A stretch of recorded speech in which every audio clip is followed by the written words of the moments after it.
Hello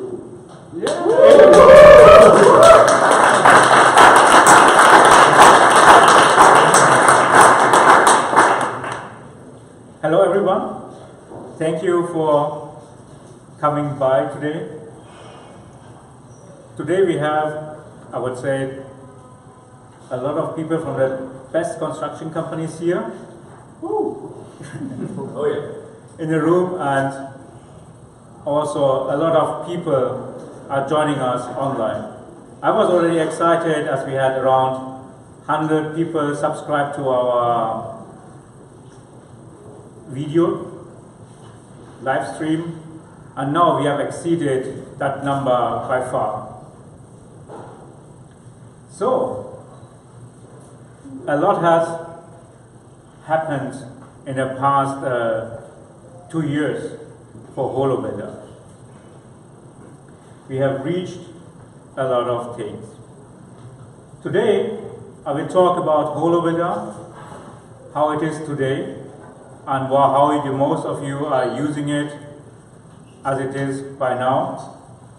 And then talk about the new HoloBuilder, and we will go on to the future of what HoloBuilder will bring in the next months. And the best thing I would say is our panel discussion on the end, where people from the industry will talk about HoloBuilder. People who had the chance already to use HoloBuilder in the past months through our Global Innovators Program.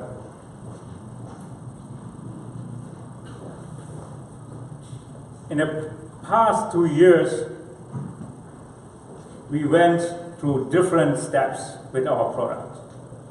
The best thing was, as we started, we got a lot of great feedback from a lot of different people. One of the people I can remember 2 years ago was John Griffiths from Mazzetti, who is here tonight, helping us and giving us feedback on the ideas of how we do reality capturing and how we should go forward with our product. Today, we have reached a good point with our new product, which we will release by tomorrow. Today, we have over 3,000 construction sites on HoloBuilder. And all those construction sites have captured over 500,000 spheres together. And that's just in the past 18 months as we brought that product to market to be used in construction. Which makes us, I think, at the moment, to the fastest adapted construction technology on the market is that in that time we could already go and reach 40% of the ENR top 100 construction companies. So that's enormous for us, and also that's great what our team at HoloBuilder has brought together. Our foundation is 360 imagery, what we started to have at the beginning. 2 years ago, as we started, and back then we won the RICO 360 Innovation Prize in Japan, reality capturing with 360 imagery was something totally new for the market. And I'm also very happy that representatives from RICO are also here tonight and joining us at our event. But just 360 imagery is not enough. 360 imagery is also just data, like any other data people have. And data alone is not magic. You need a good solution, you need a platform to get leverage the data so that you can save time, improve your processes, and be more profitable. So HoloBuilder becomes the magic to the 360 imagery and all other data which you're capturing. There are different things which we bring in, workflows. With our JobWalk app, we give you a very great workflow, how you can go and do your capturing and speed up all the processes you have. We have built in multiple tools into HoloBuilder which helps you by the day-to-day business. One is measurements, doing measurements with our computer vision in it. And as one guy said before, as one of our customers, they don't go out and capture images, they go out and capture progress. And how they do it is by just going and capture a lot of space and digitalize the whole construction site. So you have your own physical construction site, and then you have your own digitalized construction site. So we are bridging two different worlds. And these two different worlds, or merging two different worlds, we are already doing in two different ways. One is with our team, which we have our German engineering team in Germany, and in the US we have built our group of civil engineers who help to shape the product and work with you all together to get forward. And this merging of two worlds, it's also what we are bringing together. The physical world, the digital world, the field, and the office, which merge together. And all this together brings us to our new HoloBuilder.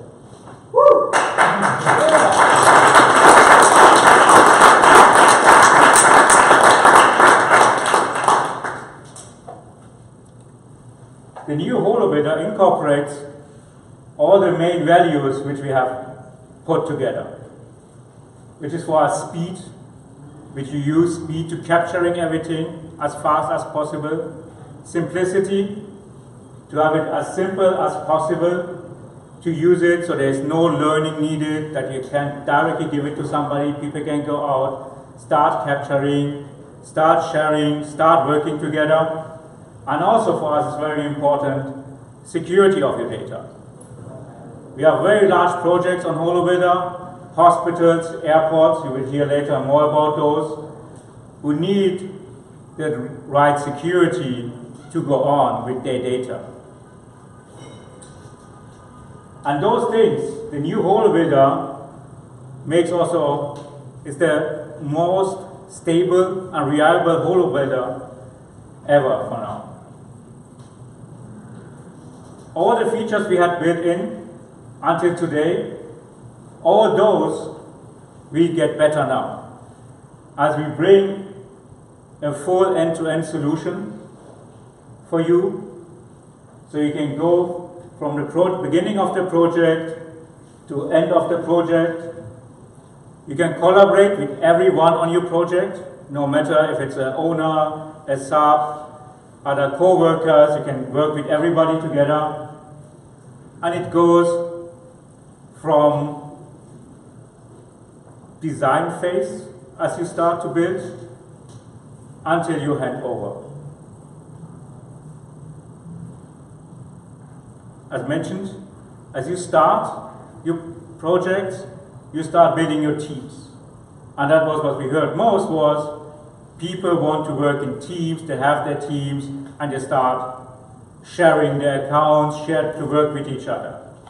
And that was the reason, as we said, okay, let's go and build something where people can easily go on and work together with HoloBuilder. For this, as mentioned before, we deliver now our enterprise level access management, so people can go on, put your co-workers in, give different kinds of rights to people, manage everything step by step in your future HoloBuilder. What was important, what people are getting used to use, as you see Google Docs online, you collaborate more and more online with tools with each other. We build in same time collaboration and same time updates. So you can send as many people as you want out to the field. They can start capturing. You can see it in your office. Multiple people can always be on the same time online on HoloBuilder and work on the same project as it was not possible before.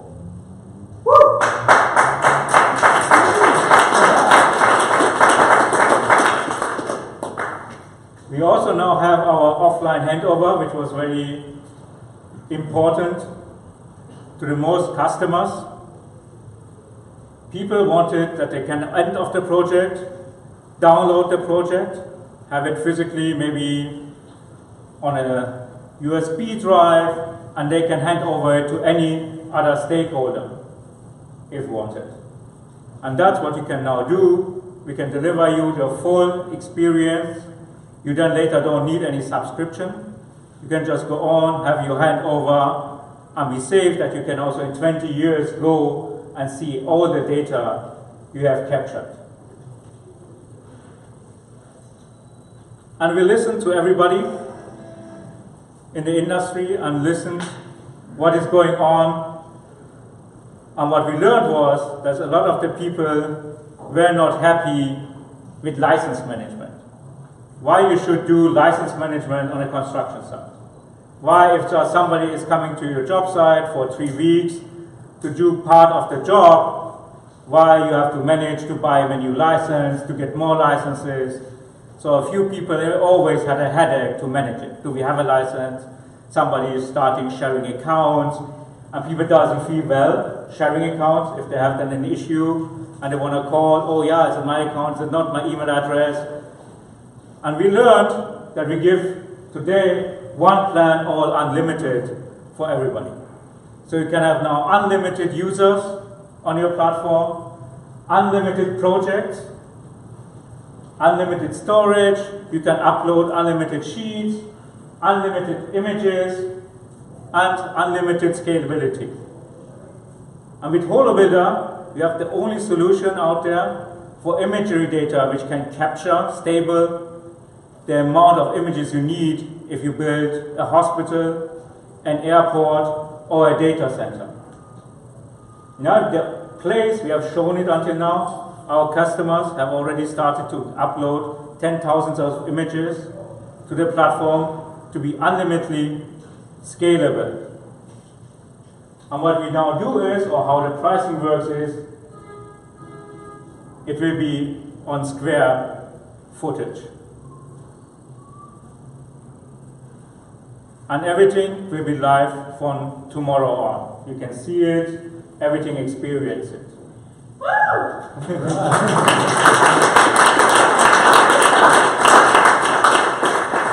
As you will log on tomorrow, you will get a new screen, a new look and feel totally on a platform, where it will ask you that you can start new projects, you can import your old construction projects to the new HoloBuilder and get started with all the new features.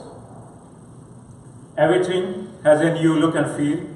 We listen to the teams out there, what they like, what designs even, what they prefer to see, what feels them, make them feel good by using a product. And we redesigned HoloBuilder totally to the needs, to the colors of what people like in the industry. Here a short video how it looks like. Now you have even more options, interacting with everything on a platform. It's more easier, the colors are easier to understand. You can navigate much easier. And now we give you even more real estate on the screens, as you can move around the different navbars on both sides to put them out. That was often asked by our customers to get more space. Even you have big screens in construction, space matters a lot.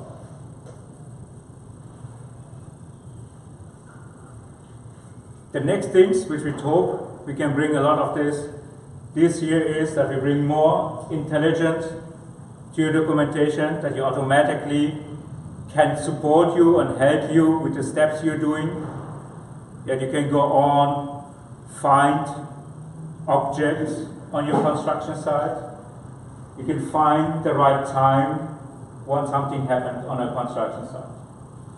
We have a lot of intelligence built in already, which will soon come through our path as being in AI and computer vision, which we will leverage to use soon.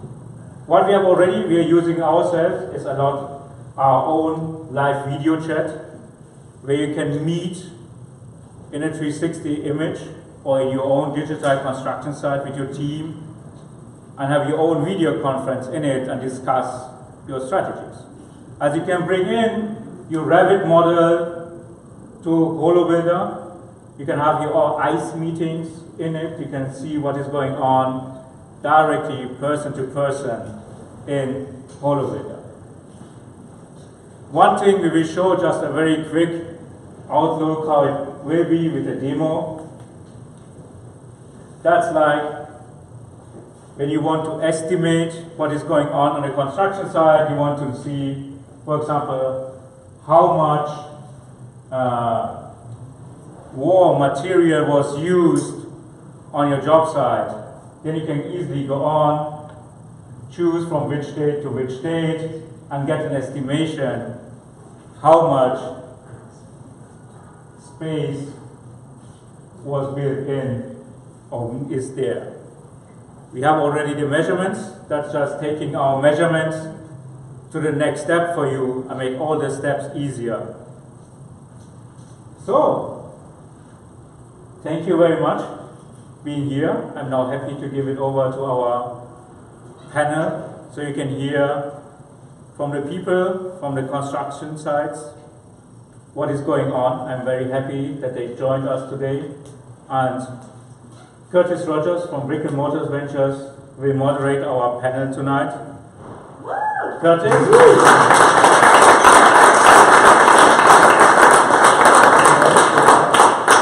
Thank you. So, I will hand over to Curtis to start our discussion. Curtis will introduce our guest for tonight. Thank you. And thank you for being live with us and also in person.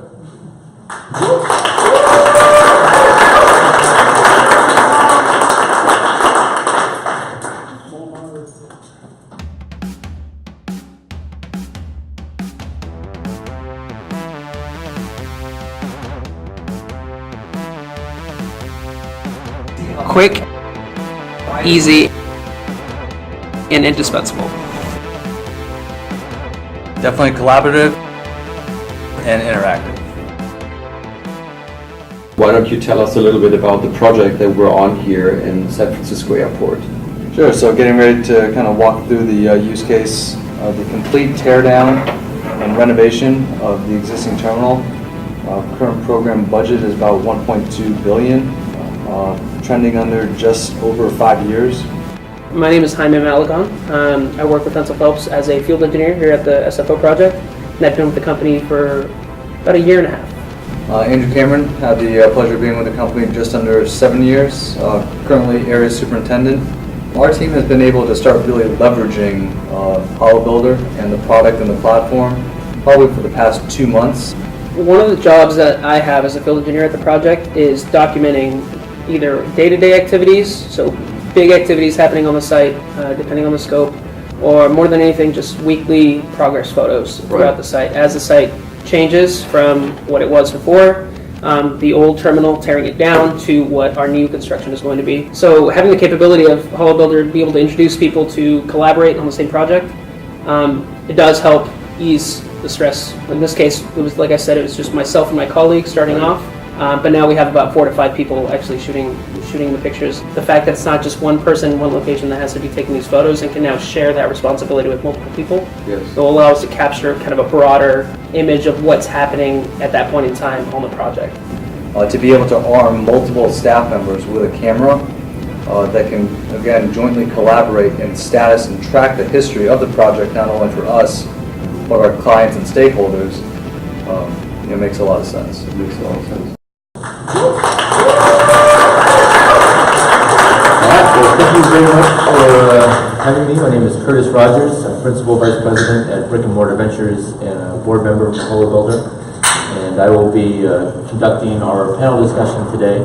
I think we'll start by letting the panelists introduce themselves, other than me, go on, and if you could also tell us about your company. So why don't we start with Steve Liu, production engineer at the NGC hospital on the street. I'm Klaus. I'm the production manager for the same project, as well as for the Western Operations Group in the Bolt company. Will you tell us a little bit about Bolt? Sure can. It's we're a general contractor out of the Midwest, about $1 billion a year in revenue. Been growing out in the Western Operations Group or the California over the last 8 years or so. One of our largest customers, working with the Southern Healthcare System and a couple others as well. Cool. And what stage is the project at right now? So we're in the finishes. Finishing stage? Yep. So we're finishing up 1 million square feet building up here on that right now. And what's your personal background before you were in construction? I'm from Sweden. Sweden? You can't tell from my beautiful accent. And then from that, I spent a couple of years in the manufacturing industry, the car industry. Yep. And then ended up, I've always been a mason by trade, right? A mason by trade originally. Found my way back to construction. I spent the last 12 years with Bolt. Great. 12 years. My name is Jaime Malagon. I work for Hensel Phelps Construction at the San Francisco International Airport Terminal 1C project. Andrew Cameron saw me on the video. Currently area superintendent, also at the SFO airport. Been working with Hensel Phelps just about 7 years. Had the fortune of actually starting with the same company in Mid-Atlantic in one of our other sister districts for the first 5 years of my career. And then still trying to get the feel and the flavor of the West Coast style out here in the Bay Area. I've been here about just over 2 years. Can you tell us a little bit more about Hensel Phelps? Sure. So for those of you who don't know, I'm also like Bolt, general contractor, based out of lovely Greeley, Colorado. So if anyone flies back that way, just north of Denver. Currently have 8 profit centers or districts throughout the country, most of which kind of in the lower 48. Most exotic location that opened up new was out in our Pacific district in Hawaii, but been in San Jose for a while. First district obviously started in the Plains in Denver. So specialize in design build projects. We like to try to take on the harder projects, a little less abstract, and yeah, also pride ourselves on still being a general contractor. So in the Bay Area, seek to self-perform as much concrete and carpentry work as possible. Great. Cool. And my background started in the construction industry at Kiewit Construction, working infrastructure and industrial. And moved out to San Francisco to join a startup company and worked for another contractor for a few years, and I've been at brick and mortar for about 2 years. We're very proud to have HoloBuilder as a portfolio company, and we're venture capitalists focused on construction, hardware, and software companies. For this panel discussion, what we're going to do is walk through the process of adopting new technology in a construction firm. So starting with really defining the problem that needs to be solved through evaluating solutions, scaling that, and then making that just a part of how the business conducts their projects.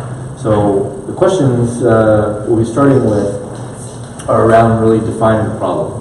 So maybe each of you can share with us, maybe it doesn't have to be progress photos or HoloBuilder, but maybe a problem that you experience in your career and said there's got to be a better way.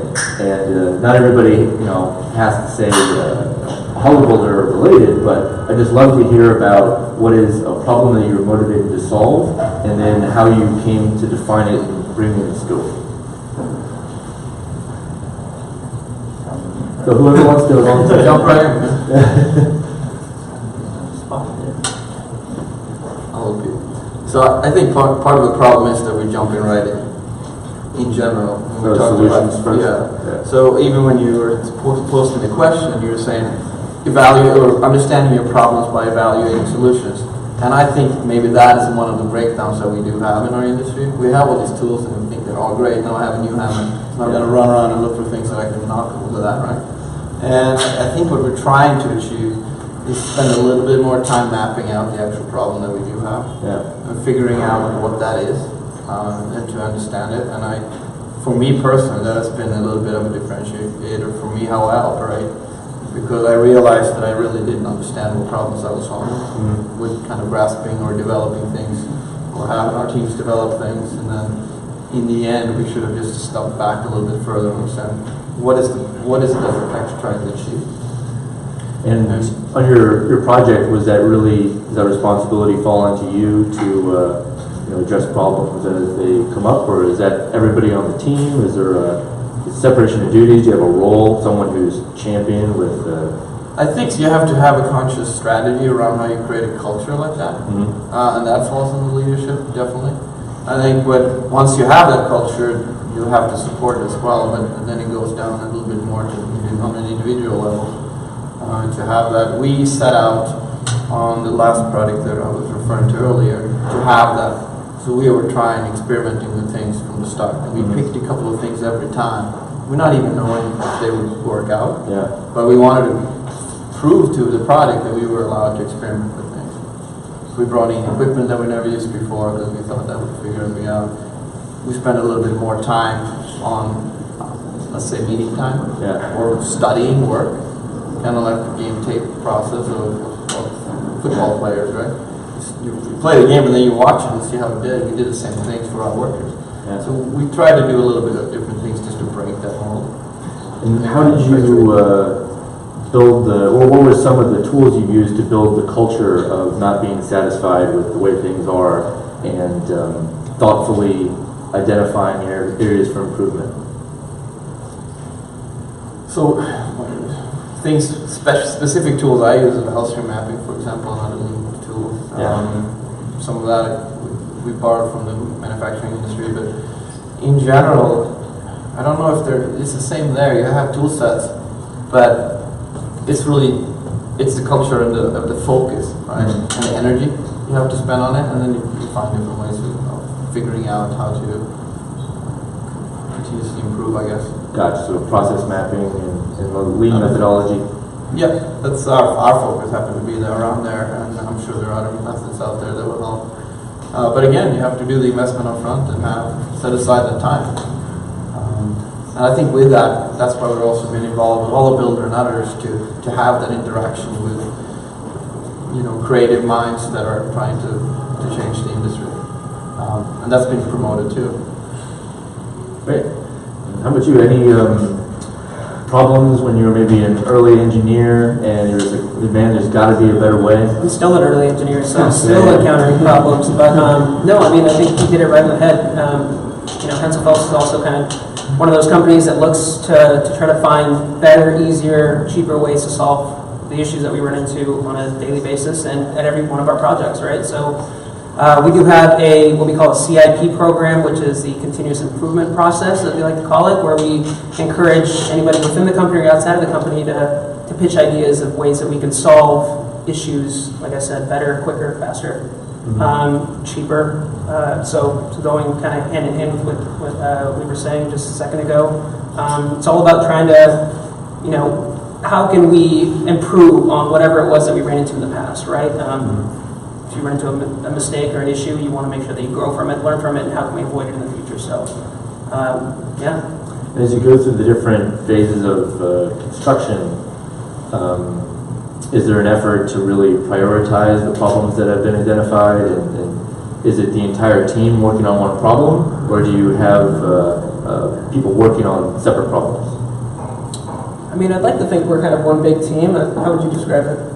Well, I mean, there's a couple different points. So, I mean, I guess to go back to your first question, there definitely was that like genesis moment, and the construction industry, especially for us, and interested to get your opinion.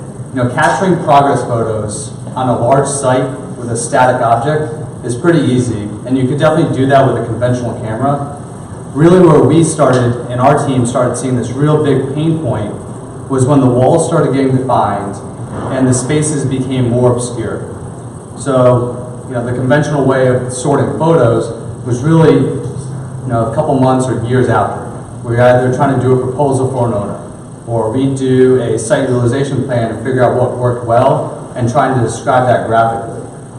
And when you're forced to go through subfolders of subfolders of subfolders, instead of trying to get back to that specific angle that you had at the job site, that was frustrating. And also, with a conventional photo, maybe the initial focus point was right in front of you, but really what you needed was maybe 2 degrees or 5 degrees up, or possibly 18 degrees to your left. Yeah. So for us, Hensel Phelps, we started to link standard photos within a room to Bluebeam and hyperlinking those pictures, that data, as Mo described it, in plan. And really when we found this program and this platform, that was the time we really clicked and said, they're already doing it 10 times better than we can internally. Yeah. We need to evaluate this. So in defining the problem and spending time on that, you're able to identify that it's very often that important information is out of frame, and just all the different needs and wants for what would be the ideal solution, or really this is the problem we face, not just thinking about the current state of technology. Gotcha. Absolutely. I could tie that a little bit back to where I work with HoloBuilder as well, because part of it is all comes down to simplicity. If you can solve a complex problem with a simple solution, you'll win in this industry and industry, I think, especially with the software applications. So we're looking for the dummy-proof thing, right? You just hand it to whoever's going to work with it and knows exactly what to do without much instructions at all. And I think that comes with, so what we're using HoloBuilder for is a lot of that is we take the spheres before they goes up the walls. It's this extra check that I want to be able to know what's actually in all the walls. And just a million square feet, our job is fairly large. There's a lot of rooms. And we were offset, we're going to scan everything, right? Let's scan everything and kind of make that useful. It just it wasn't feasible to us. It was too complicated, too much, too cumbersome, right? And instead we say, you know what, we might not have to do that, because I can still get what I need. I can get the value out of it by using HoloBuilder and then develop this roadmap throughout this site where I can do the time travel, for example, and see how the room looks before this drywall, and then of course how the room looks after. That's a real problem that we had, and there's a simple solution to it. And I think, Stephen, you spent some time doing that. I spent a year and a half doing that. So you get a little bit of one weird world of view when you're building really large projects. Yeah. So, but yeah, only 2 years. Yeah, only. Yeah. It was pretty focused on the wall closing as the process where there was really a need. It was, that was our gateway, kind of drawing into it. Gotcha. And how's that helped you? Well, now we know where we can identify where all the backing, if we're missing any backing, we can go back photos, we can look at it. If we're missing any electrical boxes, we know with photos. And our next step now is we should come back to the rooms that we already photographed with rock, and it's more of a progress, time-lapse kind of deal. And that's the next step. And it's also something we're looking to hand over to the owner. Yeah. Very cool. Well, going from defining the problem to the actual selection process, is there something specific at Bolt, or maybe something on your project where you say, okay, we've defined this problem that needs to be solved, and then let's put out the feelers, find out what are all the different solutions, and then do you test each one or pilot each one and arrive at a conclusion, or is it more you just try to pick the best solution and then negotiate a contract right then and there? What's the process for arriving at this is the best fit? All right, so it's certainly been, I don't think there's one way that we operate around this.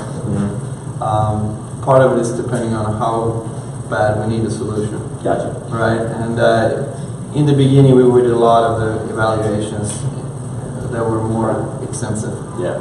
Right, you have some basic platforms that you need, right? And you have 20 options. We put all 20 out there, we start weaving through them, and tested maybe the top 3 or so through a pretty standard or pretty format. But after that, I think once the products are going, the things that get me excited, or the things that get to be evaluated, are truly things that they can come in and tell me right away that they have spent enough time understanding what the problems I have. First, try to create a problem, then develop a solution, and then sell me the solution back. I didn't have the problem in the first place, right? At least I didn't know I had it. So those are things. But if it's easy enough that you can just hand it to the person who's actually going to use it, we do it all the time, and we write off a lot of very, very good solutions out there because they just will not go further than being put on the shelf somewhere, because people will not maintain them. Right? So things that doesn't stick are just going to go away. Okay. And it's not like I'm not going to keep educating them to prove to them that this is valuable. If it's not sticking, it's not going to happen. And is there an effort to look at the technology resources that you already have inside the company? I'm sure you've got all your Microsoft products and others. And is there you evaluate what your current solutions are, and then you're able to present and contrast and maybe a decision matrix or something to show that we've looked at the solutions we already have and this is filling a gap? Yeah, a lot of times it does come from our technology innovations group. They are out there and sauntering around trying to find things that will respond to the problems that I'm, believe it or not, very vocal of expressing. That works. Sometimes I'm pulling for, hey, find me something that does this. But other times I don't know what I don't know either. So we have a group that looks at it, but more of the times it comes to us, and great minds like Steve and others, they try them and see, is this something that I'm willing to spend my time doing? Will this create this other tool that I'm already having or replace? And if it doesn't, we just go move on. Well, how about at Hensel Phelps? Is it somewhat of a rigid process of evaluating all the solutions, internal and external, or is it the projects are off the fend for themselves? You have corporate support. You're definitely not put on an island, and very similar to the situation that you heard from Bolt. And Jaime hit it on. They had his first response. Internally, we do have that CIP process where we help kind of leverage and essentially crowdsource the project. The foreman, the superintendents, other subcontractors. When the project's faced with a situation, what have they seen work either in other projects or elsewhere? But more importantly, I think really the value comes from is that empowerment that the company's culture gives for the individuals. So within our team, our employees, field engineer all the way up to project level, are empowered if they find a better tool, something like HoloBuilder, where it's like, hey, this deserves a look. And I think that carries more weight because the people that are presenting that solution are presenting it to people that have also done that task that they're now being asked to do prior in their career. So when they say this can make data mining photos simple, or this can reduce the amount of time I have to spend at my desk organizing it in the way that you want it for the client, everyone can relate to that. And I think that commonality helps the company, at least our organization, identify with those really obvious, simple solutions to really roll out. And I know that both of your projects are pretty rare in the industry for adopting tech. Maybe it's just part of being in California or like right in San Francisco with all the technology companies, but I'm curious about the project director and the highest level of the project and how far do they get involved. I know, Klaus, you're project manager, director level, and Hensel Phelps. How much involvement is it from the highest level? Do they get? Because it can't be a very large dollar line item for the project budget. So how do they look at technology and innovation as a priority for the executives on the team? Good question. And there's certainly a corporate structure to evaluate and maintain those larger technology platforms or systems. But as far as a project innovation solution, really our project structure tries to push that decision down to the lowest possible level. For a few reasons. One, usually the end user has a lot more valuable input and feedback as to what that platform or product needs to serve. And also, usually, I've talked to a few of you guys before about this, if the solution is mandated top down, the adoption that you have and the buy-in that you get is not always as substantial as something where it just becomes more intuitive and native. The end user sees this solution that's right in their face that they're doing day to day, and it just clicks. So if we're able to get our the lowest level project personnel to implement and bring something new to the table, creative, we find as a team and a culture that it builds momentum a little faster. There's an interesting dynamic between the corporate world and a large project. It's kind of like we have our own little island and we have a huge budget, sometimes rivaling our corporate budget for a lot of these things, just on our product alone, because of the size of it. It does allow us to really go after product-based solutions at times, and a little bit of an R&D workshop that we can have a little bit free room. Certainly that is supported by maybe not as much involvement from the executive branch on our project. I mean, we have our products is both are the size that we have an entire corporate structure within just the project alone. And our executives or the core team just enables or we enable the team to do whatever we feel is right as a team. And we decide as a team too, and that's not just a general contractor, that's the trade partners as well. And if we want to spend a couple $1 million to have a fabrication shop in Treasure Island, for example, we did that. If we want to do some other things, I want to do work with HoloBuilder and provide the resources for that. They didn't have to go anywhere. It's just, that makes sense to do it. What are some of the hurdles that the project has overcome to get the solutions that you need to make life easier for your team? There's got to be some IT and security approvals, and then buy-in on, hey, we're going to change from our SOP to something slightly new or change it. What are some of those hurdles you overcame? At least for us, the hurdles early on, I would definitely give credit back to Mo's team, where they were really responsive and helping us with those one-on-one unique kind of odd questions. I mean, I can't count how many times I called Christian, Klaus, Alyssa, Myra, and just said, we're thinking about doing this. Can you come out again and just tell exactly what you said to this other group of people? And again, our corporate hierarchy tries to push that decision as slow as we can. So as more and more field engineers, let's say, were buying into it, then we started saying, okay, superintendents, does this look like something that's viable? What holes can we start poking into it? And then when we got really close, absolutely, IT, you guys see any data breach issues, integrity? Cool. So that leads me into the next question about scaling the solution and define the problem, you evaluate solutions, and there really isn't much barrier at your firms for evaluating new solutions. But then going to scale it, that's when you run into those hurdles.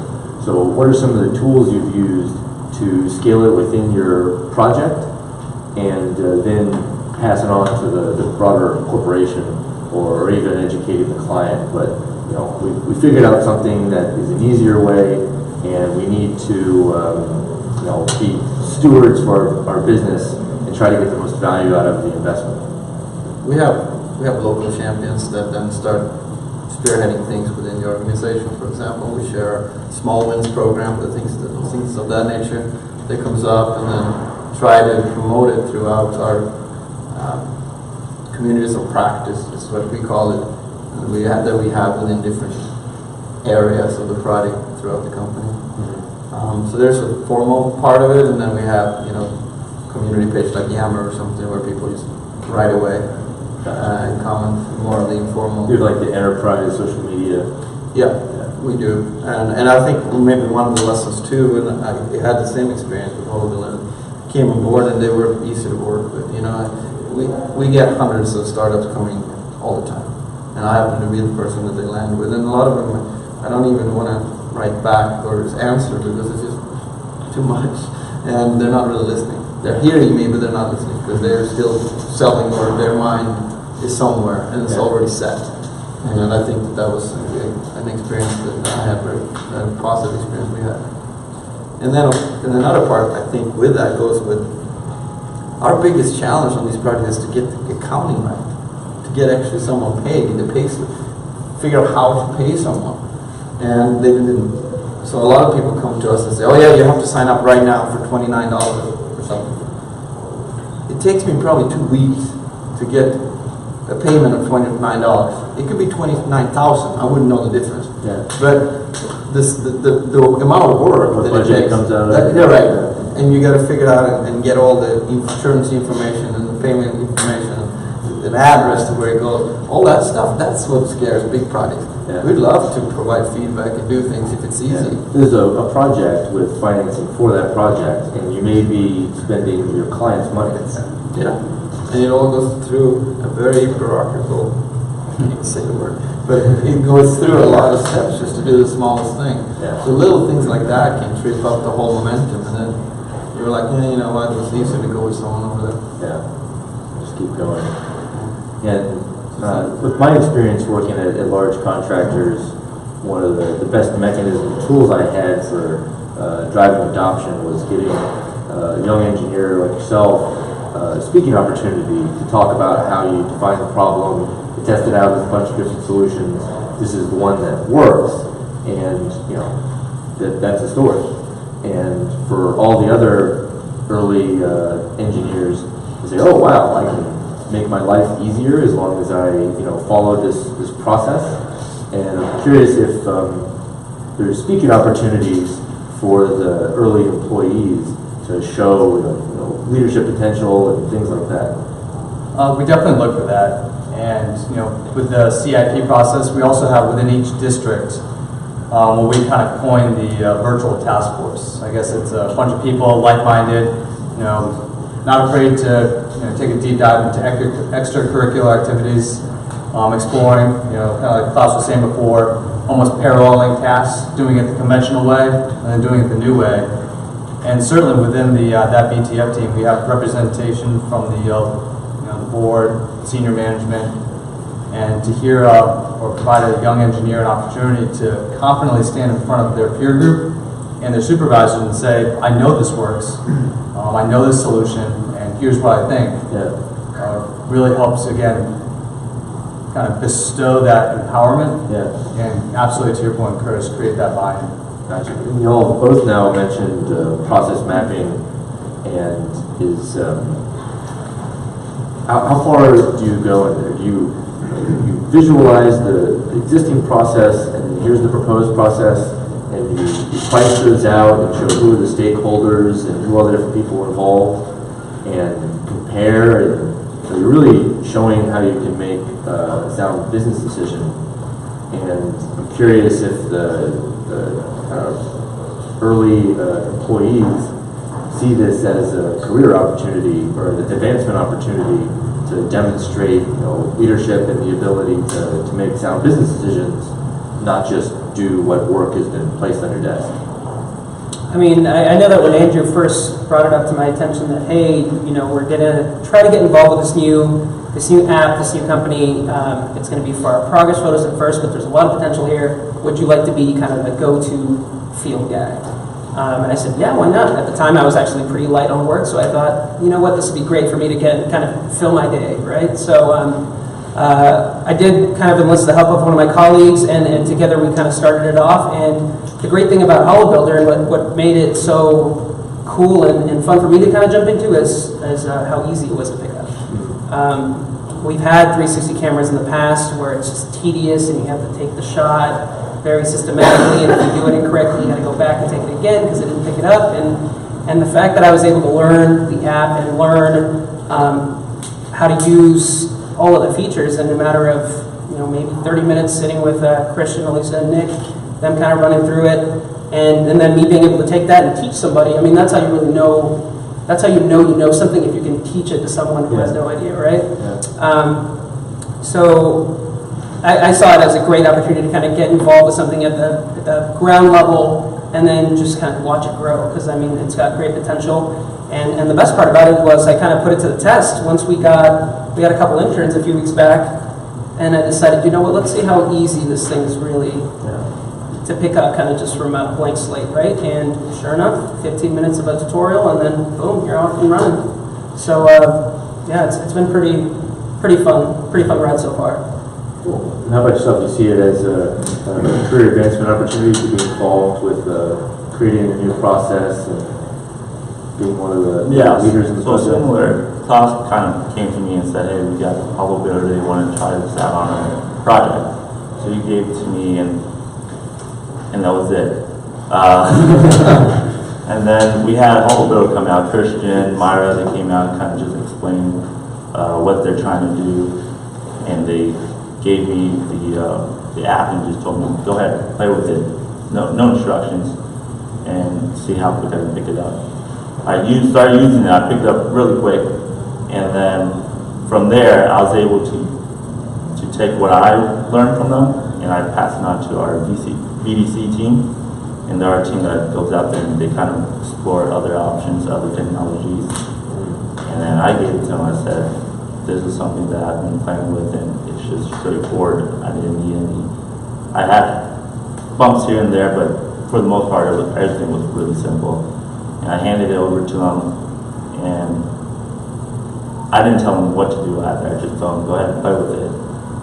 And from there, they were able to use that and use that with our BIM, our model, and they were able to kind of merge it to and use both HoloBuilder and another program to kind of create visuals of our rooms. Very cool. So it helped you to work with another department on your team. I wouldn't be. You wouldn't be working with otherwise. Yeah. Very cool. And then a lesson learned I have as well is, you identify a super user. So that was one of the first things y'all did, was identify a super user who can be trained, and then other people on the job can go to them. One practice I did was identifying the anti-super user to help with buy-in. So I try to find like an early tech adopter, someone who's really sharp and can pick it up pretty quickly. And then I try to also find the anti-super user, someone who is, really adamant about not being, okay with all this new technology. And I typically try to train that person or spend as much time as it took to get them to consider it or really just to understand it. And I saw both the super user and the anti-super user as important for change of the entire team, because you say, okay, well, it's great that our sharp new hire can pick it up, but what about the person who has 20, 30 years of experience? Are we going to get them involved in the technology?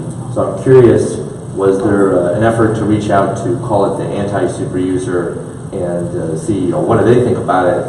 Because I know that the rest of the project team was as curious about their opinion as the young new one. Those anti-users find you. I don't know if you can find them. Yeah, for us, I mean, early on when we started talking at staff meetings about this new platform, there was definitely a lot of chatter. Have you vetted this aspect? Can it do this? Will it do that?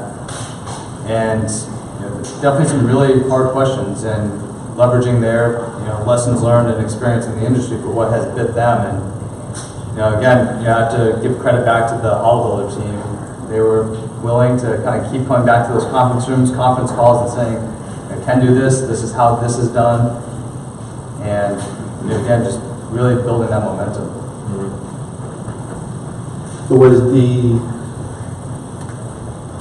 how large of a net did you cast when defining the problem and then when evaluating the solutions on the project team? As the super users, was that really your responsibility to go and make sure that you understood the problem you were solving? Yeah, it was our responsibility, except Klaus kind of tells me what to look for, and then I know to look for that, and then I go look for other. Got you. So it set you in the right direction. Right. Yeah. I don't think it wasn't right off the bat either. You went, and I think the HoloBuilder team, and then you solved problems as you went, and you realized this is a little clunky, or I would like to see this differently, or why isn't this next module released yet? I mean, you're learning together, I think, when you get yourself closer to the target. And again, just curious, do you think it's because you're here in San Francisco that you have access to these technologies in the early stage, and do you have to have a certain mindset to work with a company this early of a stage? It's not as many Naples in Wisconsin. It's not as many. Not as many? No. I definitely agree. Starting my career in Mid-Atlantic on the East Coast, you do hear kind of some rumblings on new platforms and policies, but really the only opportunity you're able to get on that market is by either going to a conference, podcasts, tech briefings, and certainly the collaborative nature and the culture out here supports it. And really where we see it as a team, both as a company and a project, is that we have an opportunity to partner with another team. Again, that relationship is really core to help develop a product that's better, to use your word, Curtis, and really help be a steward for the industry. If we're able to get the construction industry a tool that does 9 out of 10 things well, absolutely, versus letting the masses purchase something and leverage a platform that only does 7 out of 10 things well. And then within your company on your project, you've explained how you scale it out and make sure that you've got buy-in to the project. Now, what about the overall company? Making it a competitive advantage. Maybe it doesn't apply to all your projects, but identifying the projects that it is relevant to, getting it on the proposal for the next job to maybe help you win a job if that's an aspect of the project that's particularly difficult that the client's interested in. What mechanisms exist within your company to spread the ideas? Is it Yammer, or are there the annual meetings, the presentations, or the peer group presentations? I think all of those. I would assume that you have quite a few avenues that you're trying to share this. And just those kind of lessons learned or encouraged to share. And it's just a part of the construction industry is trying to get the knowledge from one project out to many. It's just a challenge. Someone should take on that. It's a business law firm. There's a lot to do there.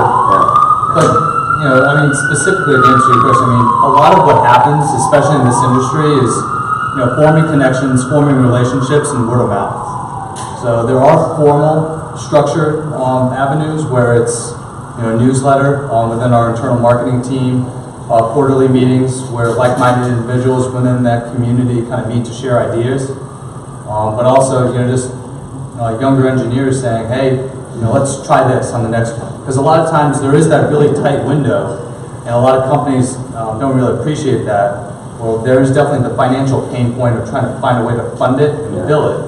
But there's also a critical mass that forms relatively quickly on a project where all of a sudden, that program or platform would be great, but we've almost gone too far. Are your other projects in your company looking at the story of how HoloBuilder came to be in your project and saying, oh, that's great, you've already figured that out, we understand that we have a similar problem and we're ready to adopt it and kind of skip over all the evaluation process? Or do they say, oh no, we're doing it our way, and they're starting over again from square one? So with some companies, each project likes to develop their own solutions, and then with other companies, they really like to leverage things that have been figured out on another job and scale those out. So how is it in your company? Have you seen any other projects pick up HoloBuilder? So to answer the question somewhat in order, yes, there's definitely that growth. And for us right now, we're actually trying to hold back the early adoption as much as possible until, like Mo said, these new releases come out and we really can help disseminate and bring the rest of the team and projects onto the full platform of where we see it going. So far, we've actually been able to bring in 2 new projects within just the Bay Area district on board, and again, that adoption is mostly right now by word of mouth, showing what works. But I think, like you're alluding to, Curtis, for construction in general, it's all tools and people materials. So we try to give the best toolbox complete to the project team, and how they choose to use that toolbox, while there may be spur some new innovation on the next one, but at a minimum, it gives them the opportunity to learn from the lessons learned from the past. And if they choose to use HoloBuilder for documenting staff outings, with GPS photo tagging for something that is completely up to them, but at minimum, we would give it to them, at least do the following. And to the other point before, the other value that we see it is to kind of help steer the stigma of the construction industry. And there's that stereotype where it's kind of old school, it's hard, it's really laborious, and to be able to show both the companies, your peers, the industry, and more importantly the new hires coming out of school, that there is a better way to do this. Take pause, take a breath. It's not all this paperwork or TPS reports. That really helps us connect as well. Cool. So we talked about defining the problem, evaluating solutions, and the process for scaling out your project and your company. Now, once you've found something and it works, is there a process for making sure it's maintained and the next project is going to have it in their toolbox? So is the IT department prepared to get a service ticket for HoloBuilder and know what even that means? Because they're just working through a ticketing system. And is there an effort to train the marketing team to put it into proposals? Is there like a solutions inventory that is maintained centrally, that type of thing? But talking about taking something from an emerging technology, you put in the effort to help it get to the point where it really is a platform that the whole company can use, and then just making it, this is a standard across the company. Maybe there's other solutions, because HoloBuilder is still in an early stage, but maybe you've been involved in the journey for other solutions, and hopefully IT is involved in the selection and all of this at some point, and isn't surprised when there's just normal user issues. Yeah, part of that is to educate them on what the things that we're finding, right? And we're bringing them part of. We make sure that our IT support structure is part of this. Anything that we start to get way a little bit beyond just testing. Yeah. So they at least know what it is and why. And when they get questions throughout the company that they don't know how to answer, at least they can forward them on to us or another product that might be using it. So that's probably the first step. I think we're not really there yet as a company to have that set toolbox. It's still a kind of a loose toolbox, falling in and out of it as people choose. But we're starting to now, when we get more and more connected, even in construction, believe it or not, we're getting to a point where we can start instantly share things and learnings, and that makes that easier. And also the adaptation of software, for example, is not as big of a deal as what it was before. So they can pick up something new. The interest is there, and when we spur the interest, and that's how it travels. And then for the super users, as you're figuring out the best way to administer be the administrator on the project. Are you developing like a getting started document, just a one pager on make sure you do this and set this setting and create a distribution list and you post that on Yammer or something, or pass that on to IT? The getting started document. So we started a PowerPoint presentation that we presented in the big room, and for our small wins, and that kind of broadcasted out to the masses and to all of our trade partners and including the IT guys. And from there it's YouTube. Yeah. Or a link to whatever it is. Yeah. That first step by step, so you at least understand how it fits. Okay, so you're getting started is a YouTube video rather than a document. Yeah. Gotcha. I mean, might not be on YouTube, but a video. Yeah, private video, yes. Yeah, for us, it's been a lot more of a kind of hands-on teaching. We've just recently started our involvement with HoloBuilder in the past few months, so we're still kind of vetting out kind of what the uses are. Right now, we're in the process of demolition for our project, so it's a lot of progress photos. But there's obviously going to be great use once we get close-in going on and punch lists and whatnot. So to answer your question, right now it's a lot of hands-on, kind of teaching one-on-one. But we do have a OneNote where we outline a lot of our processes, whether it be with new technologies or our system for filing things or whatever it may be. So using that platform, I think what we're planning on doing is once we figure out exactly what our steps are going to be for whoever it is that's going to be running kind of this new technology, we'll go ahead and outline something probably on that platform on our OneNote, share with everybody at the staff, probably at the field engineer and superintendent level, so everybody can kind of be on the same page. How do I access it? How do I view it? Who has what rights? And kind of go from there. And for the super users, have you all been in contact with super users at other projects to share lessons learned or help transfer the knowledge for best practices, all that? I know I myself haven't really been talking to them, although I have seen snippets yet. Yeah. I have seen snippets, little videos, and a couple of the images that they've been taking at one of our projects in San Jose.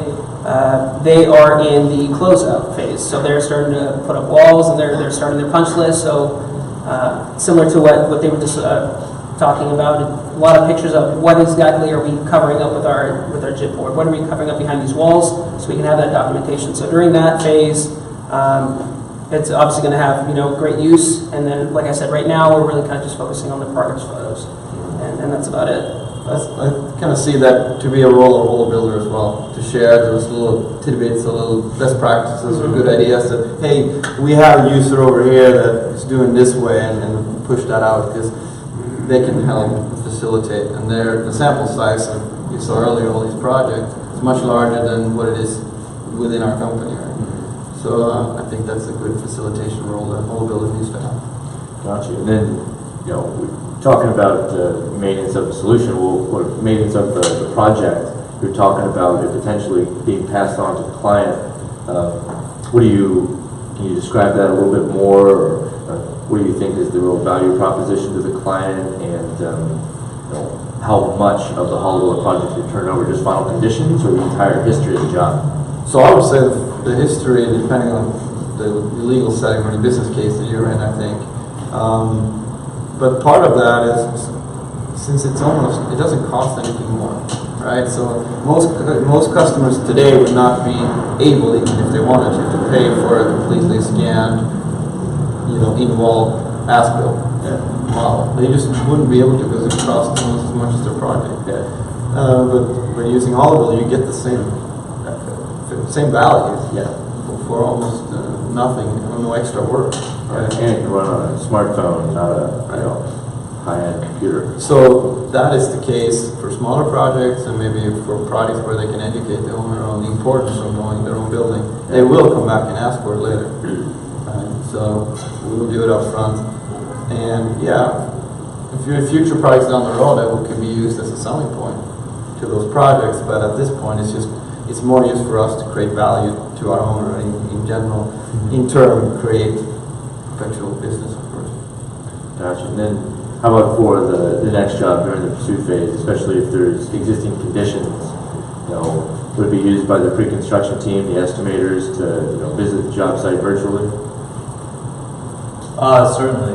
And again, to Jaime's point, at least for our team, it's still in the infancy as far as the full integration between the two teams. But that turnover, that final document deliverable, is pretty exciting. And especially as owners are getting more and more savvy, and they are wanting data, rich data, for either the FM group or even just their own internal planning committee. It behooves the contractor to absorb and digitize more of the project than less. And especially since this platform is so easy to use, lightweight, and the hardware that needs to go along with it is extremely robust and readily available.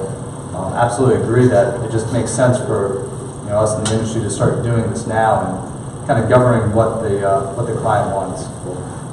Awesome. Well, we're getting close, so I'll probably go down the line. Is there anecdote or experience you've had using HoloBuilder, or something you've seen in your project team? Maybe an exec decided, oh, instead of driving out to the job, I'll just walk the HoloBuilder project. Or is there any kind of interesting memory you have about the whole experience? I think the whole experience of HoloBuilder is just being able, how easy it is to use. A couple of times, Myra came out to help us out. We just played with it. We've given it to our trade partners, one of their foremen that never, he's an old school guy, so he doesn't really use technology, but he's able to look at it on the iPad, and he's still being able to navigate around the whole application. Mm-hmm. So that was the cool experience. Seeing an old school guy get his hand on technology and be able to kind of cruise through it. Well, not cruise through it, but he doesn't stumble. Yeah, it's a big deal when you get the very experienced professionals to use the new technology. Yeah. Especially once the future features come out. What do you, Klaus? I think what I would communicate is to Mo and others to keep it simple. As the service menu will increase and the thought, oh, what about this feature and that feature, and that starts to grow and you want to do all these other things. Just to keep it simple and continue to really listen to the customer and understand what our true needs are. So we do A, B, and C before we go into a step away from down the road. It's just such a strong selling point for our industry, and it allows to minimize that barrier of entry, which is really the differentiator. Yeah, I think going off of what Klaus is saying, that ease of use is definitely going to be a big thing. I myself, I'm just excited to be involved at the ground stage of HoloBuilder and kind of the beginning of it. I'm a little jealous of the people that are going to be coming in behind me that get to start off with this new technology, because I know a long time ago, about a year and a half ago, when I was a lowly intern, one of the first tasks I was put on was, of course, taking progress photos. Went out there with a little point-and-shoot camera, and it's tedious. So this, just like I said, learning a new technology, new capability we're going to have at our project, it's just really exciting to be able to kind of hand that over to the next generation coming up behind us. So. Yeah, it's interesting to be involved and seeing the industry is progressing so quickly. Yeah. And it's only been less than 2 years, and you can already think about, back in my day. Back in my day, we had these little blocky things. Yeah. Walking to work uphill, both ways. Yeah. And then for me, I mean, they touched on it perfectly. So just kind of end with, just really the enjoyment that our team has had working with Mo and his team, onboarding the new platform, training our staff, and kind of helping to refine that product. So when we are getting it in hands-on in the field, it's exactly what the client and the customer needs.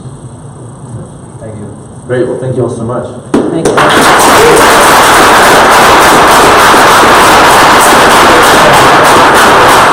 So we're going to be opening it up for Q&A to the audience, and thank you all for joining us. I think Mo is going to be giving some small gifts, and then we'll be doing the Q&A. So a little thank you to the panelists. Thank you.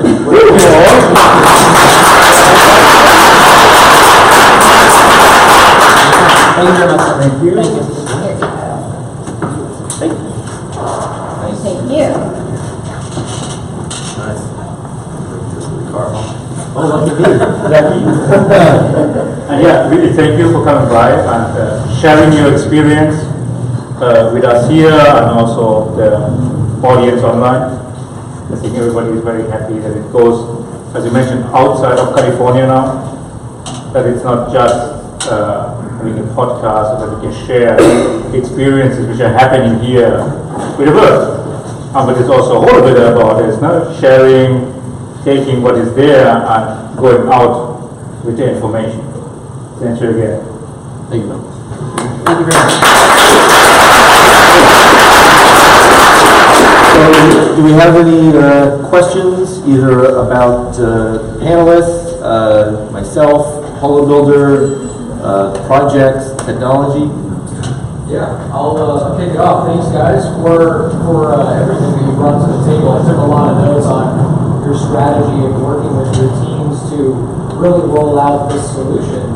One of the thoughts that I had in mind is how are you looking at the problem of hardware management? So knowing that the camera industry is just at the same lightning pace as software as it goes. I know I'm one of the few that pays attention to the update coming out, emails the rest of my teams and says, guys, there's an update here. I keep track of who's got a camera, at least so I know that I'm not just blasting the entire company. But that said, we also use 2 different brands of cameras, and there's at least 12 that do spherical imaging out there at this point. So yeah, what are your thoughts on hardware management? Have you found any interesting tips or tricks, or what would you do going forward? Yep, and just for process, I'm going to repeat the question before we get into it. So, hardware, how are you evaluating what hardware solution to standardize on? And is there a standard? And then, not just saying this is the hardware solution and then letting that become obsolete very quickly, but moving forward, how do you deal with hardware? So we have, it goes similar with managing iPads, for example, on the product side. We have 600 iPads that we bought, handed out to all the foremen and workers. We realized very soon that we have to actually dedicate a resource for hardware management. So we have a technology manager on our project, which is separate from the BIM team, or they're in the same group, but he's actually allocated two resources, actually, a manager and someone helping him to track all this, track licenses, track updates, track the gadgets in themselves and who has them and who doesn't have them.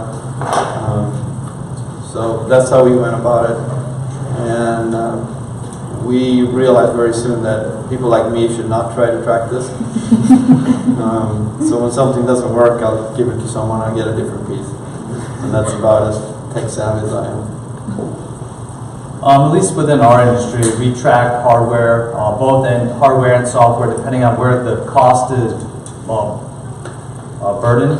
So if it's a district cost, our IT team in each district center will track that hardware, software. So iPads, computers, up onto that, trucks, game boxes.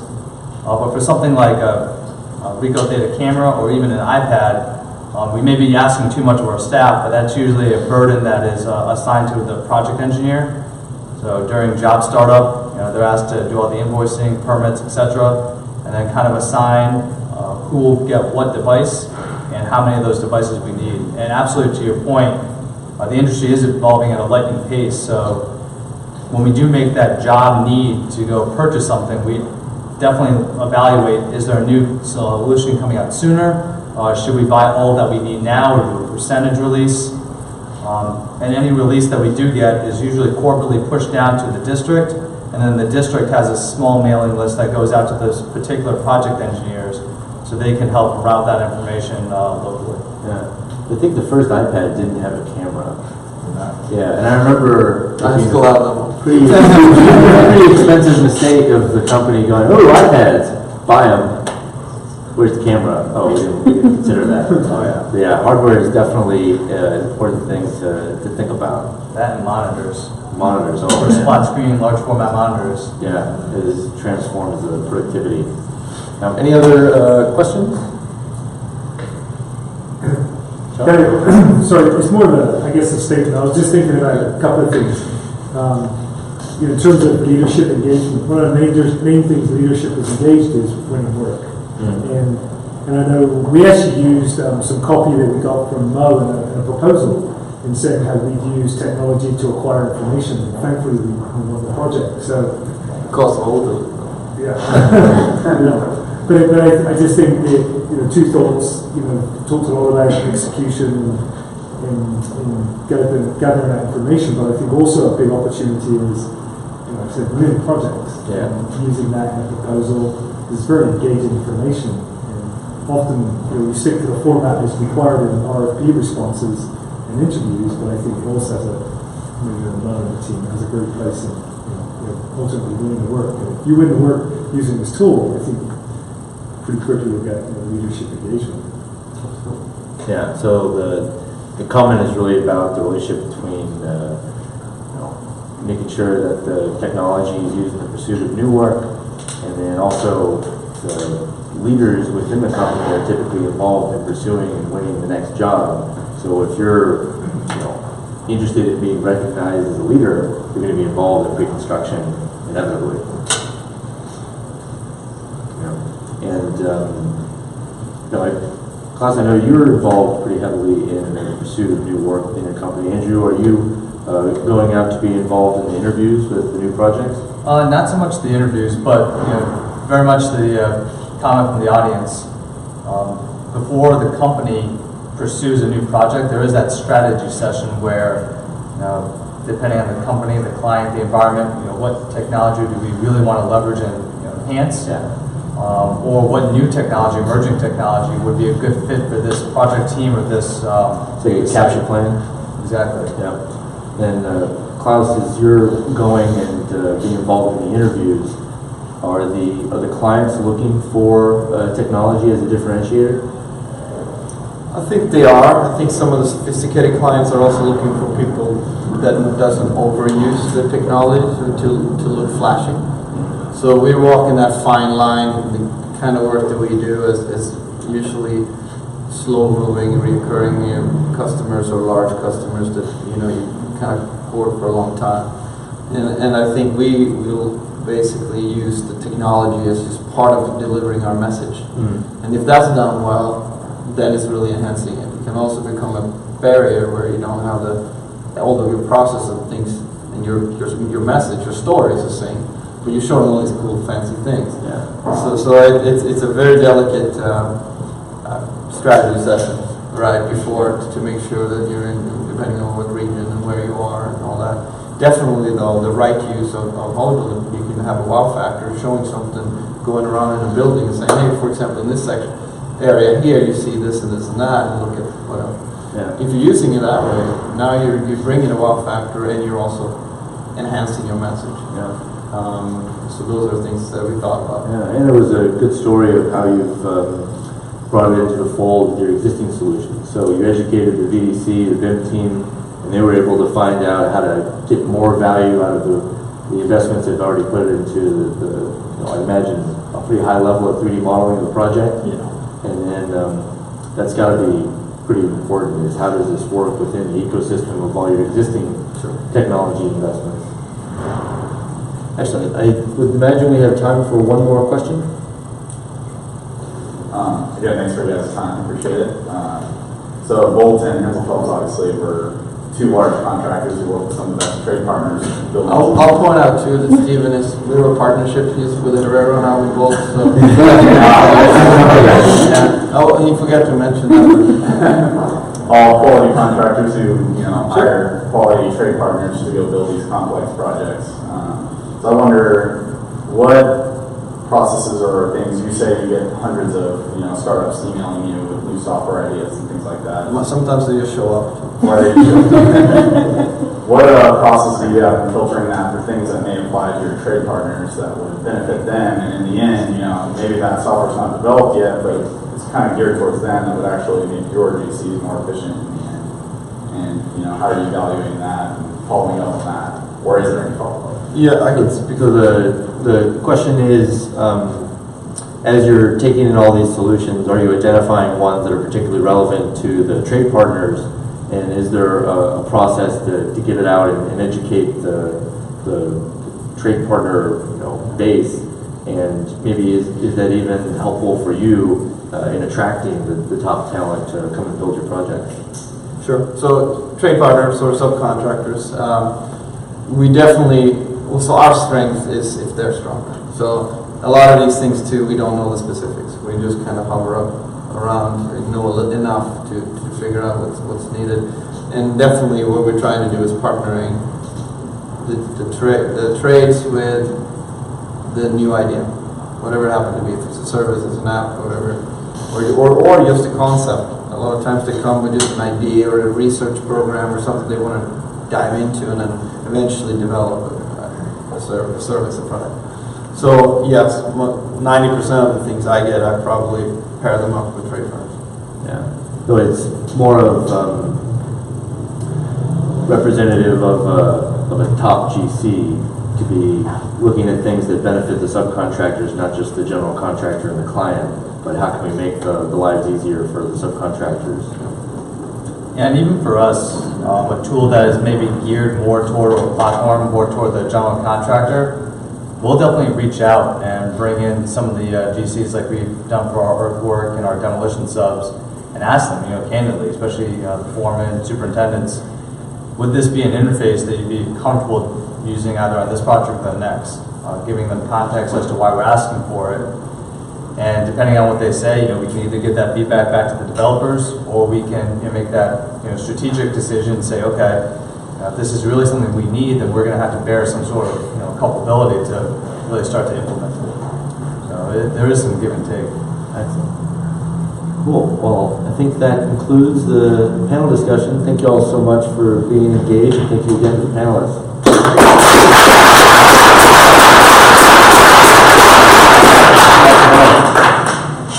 Thank you again for coming. We have still plenty of food and drinks. Please enjoy.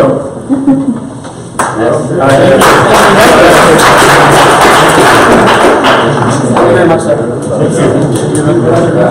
You woke up. Thank